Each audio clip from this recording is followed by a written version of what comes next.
Hello friends. अभी कल PCS 2021 की मार्कशीट आई है प्रीलिम्स की। उसके बाद कुछ लोगों ने पूछा है कि पीसीएस 2023 की तैयारी कैसे करें। कमेंट में कई लोगों की क्वेरी थी और कुछ लोगों के फ़ोन भी आए, तो इस संदर्भ में मैं एक वीडियो बना रहा हूँ। और इस वीडियो में मैं पहले क्लियर कर देना चाहता हूँ कि इसमें ना मैं कोई किसी बुक की चर्चा करूँगा, ना मेरी रणनीति क्या थी मैं उस पर चर्चा करूँगा।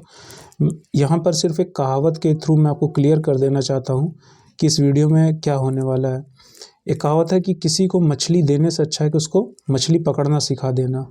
तो यहाँ पर मैं आपको वो तरीका बताऊँगा कि जिस तरीके से आपके प्रीलिम्स में जो रणनीति है उसमें इम्प्रूवमेंट होगा। ये खासकर उनके लिए ज़्यादा बेनिफिशियल होगा जिनके 2 क्वेश्चन 4 क्वेश्चन से प्रीलिम्स रुक रहे हैं। तो इसमें 3 बिंदु पे मैं चर्चा करूँगा। पहला बिंदु मेरा रहेगा सेल्फ एनालिसिस पे कि आप किस तरीके से सेल्फ एनालिसिस करें। दूसरा सेल्फ मैनेजमेंट पे, और तीसरा आप किस तरीके से एमसीक्यूज़ को देखेंगे और किस तरीके से अपनी इनसाइट को डेवलप करेंगे। इनसाइट का मतलब ये कि कोई किताब मिली और आप पढ़ना स्टार्ट कर देते हैं, आपको ये नहीं पता चल पाता कि उसमें इम्पोर्टेंट क्या है, क्या पढ़ना है, क्या छोड़ना है। तो इस संदर्भ में इन 3 बिंदु पर मैं चर्चा करूँगा। पहला बिंदु है सेल्फ एनालिसिस। सेल्फ एनालिसिस का मेरा ये मतलब है, पहली चीज़ तो देखिए जिनके ये क्वेश्चन 2 क्वेश्चन 4 क्वेश्चन से प्रीलिम्स नहीं हो रहा है, ये उनके लिए बहुत ही महत्वपूर्ण रहेगा। खुद की आत्मावलोकन करना, खुद का विश्लेषण करना, ये किस तरीके से आप कर पाएंगे। पिछले साल के पेपर को आप उठा करके देखिए कि कहाँ पर आपके क्वेश्चंस ज़्यादा गलत हुए थे। जैसे एक मैसेज करते हैं कि मुझे सर कुछ ऐसा बता दीजिए कि मेरा प्रीलिम्स हो जाए, मेरे 2 क्वेश्चन से नहीं हुआ, मेरा पिछली बार 4 क्वेश्चन से नहीं हुआ, कि सर मैं बाउंड्री पे पहुंच जाता हूं लेकिन मेरा प्रीलिम्स नहीं हो रहा है। तो ये सबके केस में अलग अलग होगा। ये अगर आप सेल्फ एनालिसिस कर लेंगे तो आप इस चीज़ से बाहर आ जाएंगे। इसको करना कैसे है ये मैं तरीका बता सकता हूँ आपको। पिछले साल का पेपर उठाइए जो आपने अटेम्प्ट दिया था, जिसमें आपका प्रीलिम्स नहीं क्लियर हुआ है। उस पेपर को उठाइए, उसमें देखिए, उसमें सारे सेगमेंट को बाइफरकेट कर लीजिए एक पेपर पर। History, polity, economics, geography, environment, science and technology, UP special, current affairs, जितने भी सेगमेंट बन सकते हैं आप उनको अलग कर लीजिए। उनको अलग करने के बाद हर क्वेश्चन के सामने आप लिख दीजिए राइट, रॉन्ग और नॉट अटेम्प्ट। राइट के लिए R लिख दीजिए, रॉन्ग के लिए W लिख दीजिए, और नॉट अटेम्प्ट यानी जिस प्रश्न को आपने अटेम्प्ट नहीं किया उसके आगे NA लिख दीजिए। अब जैसे पॉलिटी में मान लीजिए 16 क्वेश्चन आए हैं, आप देखिए कि उन 16 प्रश्नों में आपने कितने सही किए थे। क्या आपके 8 प्रश्न सही थे, 10 प्रश्न सही थे या 12 सही थे। उस राइट वाले कॉलम में लिखिए। कितने प्रश्न आपके गलत हुए आप उसको लिखिए। उसके बाद ये लिखिए कि नॉट अटेम्प्ट, जो क्वेश्चन आप लोगों ने छोड़ दिया क्योंकि माइनस मार्किंग है। इस तरीके से आप इकोनॉमिक्स में कर लीजिए। जितने भी सेगमेंट आपने बनाए हैं, करंट अफेयर्स के बनाए हैं, उसमें आप स्वविश्लेषण कैसे कर पाएंगे।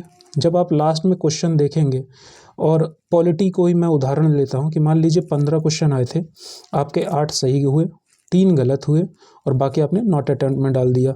लेकिन जो 3 क्वेश्चन गलत हुए उस प्रश्नों को आप पेपर में जाइए, स्वयं पढ़िए, क्या वो 3 प्रश्न गलत होने लायक थे, क्या वो गलती आपकी ऐसी थी कि जो नहीं होनी चाहिए थी।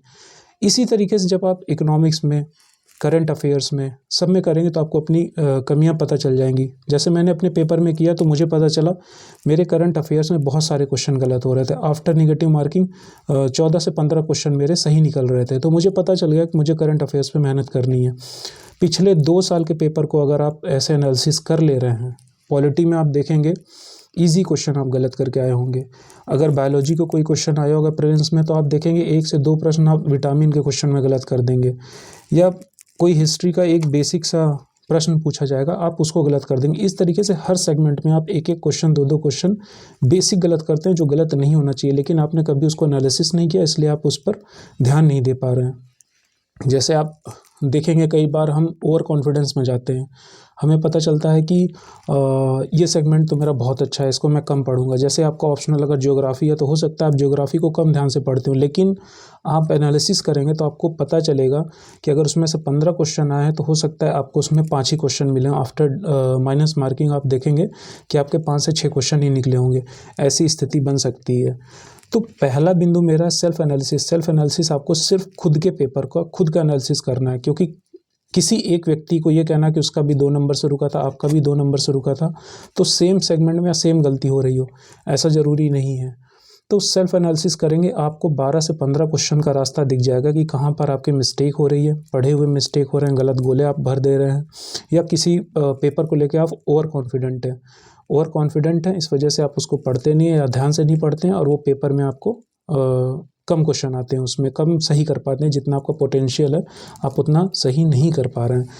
तो सबसे पहला बिंदु सेल्फ एनालिसिस करें, पेपर उठा लें, सारे टॉपिक उसमें लिख लें, एग्रीकल्चर को अलग, इन्वायरमेंट का अलग, ज्योग्राफी का अलग, यूपी स्पेशल अलग, इस तरीके से जितने प्रश्न मिसलेनियस के अलग, उनमें राइट, रॉन्ग और नॉट अटेम्प्ट को आप एनालिसिस करें, और उन प्रश्नों को बार बार देखें जो आपसे गलत हुए, और गलत होने के बाद उसके आगे आप लिखिए इसलिए मिस्टेक था, या ये क्वेश्चन नहीं आ रहा था, या आपने गेस किया था।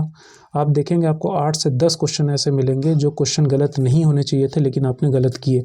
आप वो क्वेश्चन पढ़ रखे थे लेकिन आपने गलत किए। तो वो गलती ना हो उसमें आपको लैक ऑफ रिवीजन आपका दिख सकता है, या ह्यूमन एरर आपके ज़्यादा हो रहे होंगे। तो जितनी जल्दी आप अपनी गलती को फाइंड आउट करेंगे, आपके 3 से 4 क्वेश्चन यहाँ ऑटोमेटिक बढ़ेंगे। दूसरा बिंदु देखते हैं। सबसे बड़ी चीज़ होती है हम खुद का मैनेजमेंट नहीं कर पाते। सेल्फ मैनेजमेंट बहुत ज़रूरी है। अब ये होता है कि सेल्फ मैनेजमेंट कैसे करें, लोग डिसिप्लिन को ही सेल्फ मैनेजमेंट समझते हैं कि मैं सुबह टाइम पर उठता हूँ, 6 घंटे पढ़ता हूँ, वो आपको लगता है कि ये सेल्फ मैनेजमेंट है। ये सेल्फ मैनेजमेंट नहीं होता, ये आप डिसिप्लिन के अंतर्गत कह सकते हैं कि ये एक आपका डिसिप्लिन रूटीन है। लेकिन मैं आपको सेल्फ मैनेजमेंट सिखाऊंगा कि किस तरीके से आप खुद का मैनेजमेंट करके क्वेश्चन को अपने प्रीलिम्स में बढ़ा सकते हैं। पहली चीज़ है कि अपने जो टारगेट्स आप रख रहे हैं प्रीलिम्स के लिए, लोग घटना चक्र पढ़ रहे हैं, घटना सार पढ़ रहे हैं, बेसिक्स किताबें पढ़ रहे हैं, लेकिन उनको पढ़ने का तरीका प्रीलिम्स में अलग होना चाहिए। जैसे अगर आप घटना चक्र की किताबों को लगाते हैं MCQ, तो उन MCQ को आप, जैसे मान लीजिए 600 पेज की किताब है, आप उसको रोज़ पढ़ रहे हैं और बंद कर दे रहे हैं, डेली पढ़ रहे हैं उसको बंद कर दे रहे हैं, लेकिन आपके पास टारगेट नहीं है। सेल्फ मैनेजमेंट के तहत आप कैसे करेंगे, उस 600 पेज को डेली 60 पेज, जैसे MCQ घटना चक्र वाली है, उसको मैं कैसे सॉल्व करता था, एक पेज रख लीजिए A4 शीट उसमें सादा, और उसमें लिख दीजिए पर डे 60 पेज। 600 पेज की अगर किताब है, मैं सिर्फ उदाहरण ले रहा हूँ, अगर 600 पेज की किताब है, 60 पेज आपको क्वेश्चन सॉल्व करना है उसमें MCQ। अब आपको पता है कि 10 दिन में ये किताब ख़त्म हो जाएगी, 60 पेज। अब कुछ लोग इसमें ये हो सकता है कि वो जल्दी ख़त्म करने के लिए 100 पेज कर दें, तो ये चीज़ ध्यान रखिएगा, 100 पेज आप भले कर दें, लेकिन क्वालिटी बढ़ाने के लिए आपको ऐसा ज़रूरी नहीं कि आप क्वांटिटी को बहुत ज़्यादा बढ़ा दें। क्वांटिटी आप बढ़ा देंगे तो क्वालिटी पर इम्पैक्ट आएगा ही आएगा। आप कम करें, जेन्युइन टारगेट रखें जिसको आप अचीव करें, तो लास्ट के जब 10वें दिन आप पहुँचे तो आप उससे कुछ सीख सकें। ऐसा ना हो कि आप 10 दिन का टारगेट 6 दिन में सेट कर दें और 6 दिन बाद आपको कुछ समझ में भी नहीं आया और वो किताब भी ख़त्म हो गई, ऐसी स्थिति ना आए। तो पहली चीज़ ऐसा करें कि जो भी किताब रखें हैं उसको पेज वाइज अपने लिए टारगेट रखें। उससे ये कन्फर्म हो जाएगा कि आप कितने दिनों में ये किताब ख़त्म करने वाले हैं। अब जैसे आपने किसी एक दिन मान लीजिए MCQ रखा कि 60 पेज की इसको MCQ मुझे लगाने हैं, और आपने 40 पेज ही लगाए, तो ऑब्वियस सी बात है वो 60 और प्लस 20 पिछले दिन के, तो अगले दिन के लिए आपके पास 80 पेज का टारगेट हो जाएगा। इसी तरीके से अगर आप मिस करते जाएंगे तो वो 10 दिन के बजाय वो 12-13 दिन में ख़त्म होगा। तो इसलिए आप ऐसा ना करें, जो टारगेट रखें उसको डेली अचीव करके ही सोएं। इस तरीके से आपका समय पर सिलेबस भी कवर होगा और किताब पर आपका कॉन्फिडेंस भी बना रहेगा।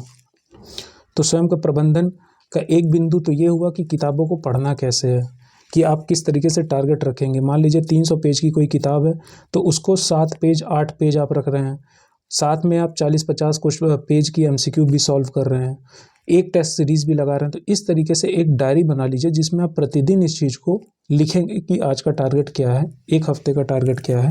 इस तरीके से आप अगर कर रहे हैं तो आपका सेल्फ जो ये मैनेजमेंट रहेगा, जो स्व प्रबंधन आप करेंगे, इसका परिणाम में असर ज़रूर दिखेगा। तो ये 2 बिंदु हमारे हो गए। तीसरा बिंदु मैं कहूँगा जो सबसे महत्वपूर्ण है प्रीलिम्स के तैयारी में, तो सब खासकर कि आपके अंदर वो इंसाइट होना चाहिए कि जब आप पढ़ रहे हो तो आपको ये चीज़ पता हो कि ये कितना एग्ज़ाम के दृष्टि से रेलेवेंट है। अगर आप सिर्फ पढ़ते जा रहे हैं, आप जैसे कई बार मैं सुनता हूँ कि सर मुझे तो ये किताब मिली, ये करंट अफेयर्स की किताब मिली, लेकिन मैं पढ़ता चला गया, मुझे ये नहीं पता चल पाता कि इसमें से पढ़ना क्या है और छोड़ना क्या है। अगर आपके पास इंसाइट है, अगर आपके पास अंतर्दृष्टि और आपके पास वो समझ है, तो विश्वास मानिए आप 2 से 3 करंट अफेयर्स की बुक को उतने ही समय में पढ़ सकते हैं जितने में कोई अदर स्टूडेंट और एस्पिरेंट एक किताब पढ़ रहा होगा। क्यों? क्योंकि वो स्किम नहीं कर पाएगा उस किताब को, एक दृष्टि अंतर्दृष्टि ना होने की वजह से वो पेज पन्ना दर पन्ना वो उसको ख़त्म करना चाहेगा, और पढ़ने के बाद भी उसको ये चीज़ नहीं पता चलेगा कि ये एग्ज़ाम के पर्सपेक्टिव से कितना इम्पोर्टेंट था या नहीं था। तो आपको ये अंतर्दृष्टि कि क्या इम्पोर्टेंट है, क्या इम्पोर्टेंट नहीं है, इसके लिए मैं एक उपाय आपको बता रहा हूँ।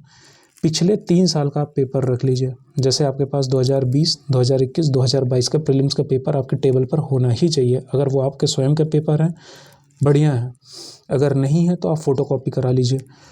वो 3 साल के पेपर को आप अपने पास रख लीजिए और मल्टीपल कलर अपने पास रखिए, स्केच रख लीजिए, जो 10-12 कलर आते हैं उसको स्केच रख लीजिए। उन 3 पेपर को आप कुछ नहीं तो 50 बार 100 बार आप उसको पढ़ डालिए, सिर्फ पढ़िए, करना कुछ नहीं है। सुबह उठिए, शाम को समय हो, रात को समय हो, चाय पी रहे हो, कोई भी समय अगर आप फ्री हो, सिर्फ आप एक पेपर ऐसे उठाइए और उस पेपर को आप सिर्फ देखिए कि क्वेश्चन बन कैसे रहा। हिस्ट्री के क्वेश्चंस को आप देखिए कि क्वेश्चन बन कैसे रहे हैं। करंट अफेयर्स के क्वेश्चन को आप एनालिसिस करिए। कलर ले लीजिए, ग्रीन कलर उठाइए, सिर्फ करंट अफेयर के क्वेश्चन को एनालिसिस करिए, सिर्फ क्वेश्चंस को आप पढ़िए, सिर्फ क्वेश्चंस को आप पढ़िए, कुछ नहीं करना। उस पेपर को उठा करके, उस शीट को उठा करके कुछ नहीं करना है, सिर्फ क्वेश्चंस को पढ़ना है। करंट अफेयर्स के क्वेश्चंस पढ़िए और रख दीजिए, हिस्ट्री का क्वेश्चन पढ़िए, पॉलिटी का क्वेश्चंस पढ़िए, पिछले 3 साल के सिर्फ आप क्वेश्चंस पढ़िए।